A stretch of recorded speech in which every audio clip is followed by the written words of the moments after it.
All right, in this video, I'm going to give you 5 tips that will help you go through very stressful times on your weight loss journey and stay on track. How about you? Are you ready to know? All right, so this is my life right now. I'm in the midst of a very, very stressful time. We have a hurricane that is about to land very close to our property where we live. We're preparing for that for the past 2 weeks. Well, yes. I have been dealing with a very close family member who is on a ventilator. And she is already had a lot of health issues. She's morbidly obese. My mother-in-law too, being in the hospital and on the brink in ICU.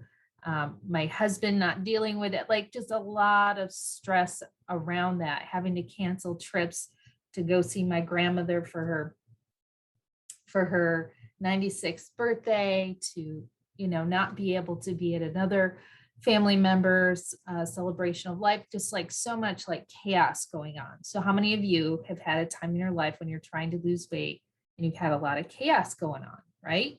I think it's going to happen to all of us. But one of the things that I learned through this journey, and I learned this way back in my victory journey with my husband, who fell off a cliff riding his bike, going very fast, was in the hospital for 21 days, and then in a hospital bed in our home for another month or so. One of the things right away when my husband got sick is that I knew that I couldn't get sick, that I needed to do what I needed to do to stay healthy. So it just happened that I found this very healthy store called Urban Remedy, and they made healthy salads and healthy shakes and just a lot of healthy food. And it was such a blessing. They heard about my journey and blessed me with all sorts of food. So I was eating really, really well. One of the things I wasn't doing, so number one is you do have to continue to eat well. It's going to be hard not to want to emotional eat, but do things that if you're going to emotional eat, pick things that are kind of healthy for you, right? So Urban Remedy, they had like cacao, matcha, chocolate, mint shakes or something like that. So I might have one of those a day, or I might have a chocolate protein shake or mix it with yogurt. So it's kind of like feels satisfying. So I'm kind of getting that chocolate hormone endorphin rush, but I'm not falling off the edge with peanut butter M&Ms and bags of candies and things like that. And if you're going to the hospital, you actually have to make sure you prepare and bring your food and things like that. Most hospitals will let you bring that in. And good hospitals will have that healthy stuff there. So food is number one tip. The second thing that I didn't do so well during my first very stressful time with my husband in the hospital is getting that regular good sleep. So this next time I knew that sleep was very important. I had to put boundaries around it. And sometimes, yes, we do want to stay in the hospital, but what happened is that the nights that I would stay overnight in the hospital, I would just spiral into just like a mess and barely being able to drive and, things like that. So going home to get that good night's rest. And I know that's hard too, especially when it's end of life for someone. But do what you can, maybe take naps or go sit in your car and take a nap, whatever you can. Sleep is so important. So that's my second tip. The third tip that I found that was very healthy for me was exercise. And with my husband, I wasn't doing like what I am now, like actual exercise videos and full out like that personal training via exercise videos. I would go for a walk and stuff. And still that was very helpful for me. Some of those walks were more intense. So whatever you can do to move your body, to get things flowing, because it's not only is it going to keep you healthy, but it's really going to keep your mind in a good place. And I found that the harder workouts that I do, which I'm doing now, like that personal training and pushing myself, it really does take my brain to a new level in terms of not just endorphins, but I can wake up, worried and just anxious and stuff like that. And I go through that and I'm able to deal not just with my own emotions, but the people around me's emotions. Because I have people around me who are not so patient, who are frustrated, who aren't dealing with themselves well. So if I can deal with myself better, it just helps the environment around me too. So that's the third thing, is to exercise. So we have food, sleep, exercise during stressful times. The fourth I would call self-care. Okay. So self-care. So exercise can be part of that self-care. Sleep can be part of that self-care, eating good. But what are some things for you that just make you feel good? For me, it's a walk out in nature, right? Just walking around my neighborhood really can sometimes just get me back in a good place. I take Epsom salt baths.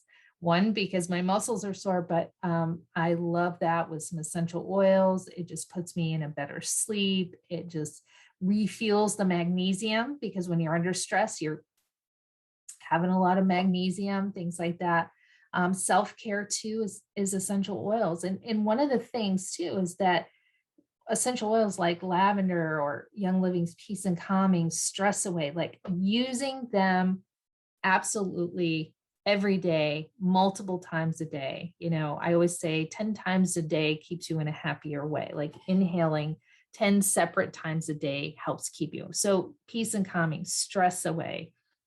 For those of you really, really struggling to get a good night's sleep, Rutavala is very, very good. Tranquil oil, all of those, diffusing those at night to keep you, joy oil, just to keep your mind and your stress levels in check. You must do that kind of self-care for your stress levels. And then finally, the last tip I will give you is about nutritional supplements. And why do I say that? When our bodies are stressed, we're going to use up a lot more. Like our cortisol is going to be high. There's just going to be a lot going on.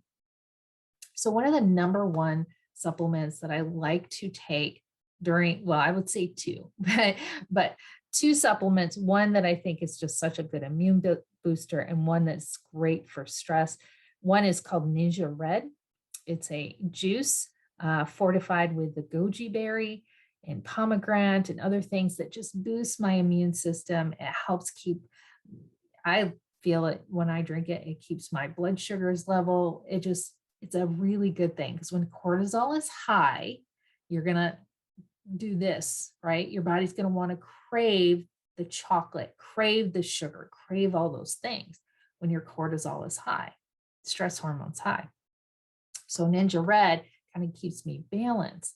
But then I add what's called Super B. It's like a B complex, very, very good, by Young Living Essential Oils. And I'll take that once or twice a day. And that really not only gives me good energy throughout the day, I feel like my stress goes, you know what I mean? I can focus better. I'm just very, very happy with taking that during stressful times, actually taking it all the time, but stressful times, you might need to take it regularly. One of the things always to remember with your B vitamins, especially if you're very deficient, maybe take a half of one at first or a quarter of a one, because you can get what's called a B vitamin flush, right? It's called a niacin flush, where you feel itchy, you feel nauseous, all of that. That's normal. There's nothing wrong. But that can happen, especially as your body is very deficient in the beginnings.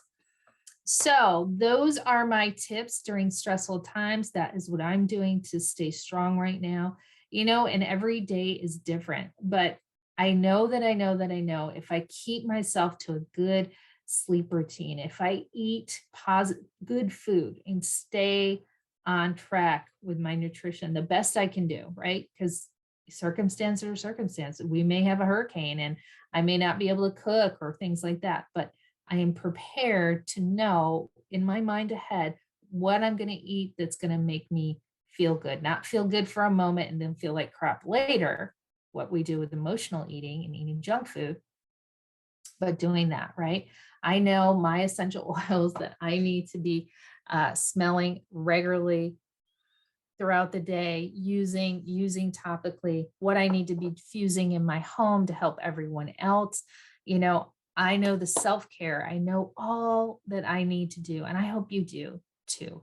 So if you have any questions about what would be good for you to prepare ahead of time when those times come, if you need help ordering some Young Living essential oils, I would love to help you. I have over 22 years working with Young Living essential oils. Or if you're ready to make some lifestyle changes so that when chaos happens, when tragedy or trauma happens, your body, your mind, and your lifestyle are in a different place, are in a better place, are in a stronger place for when that happens. All right, friend. God bless. Love you. Have a great day.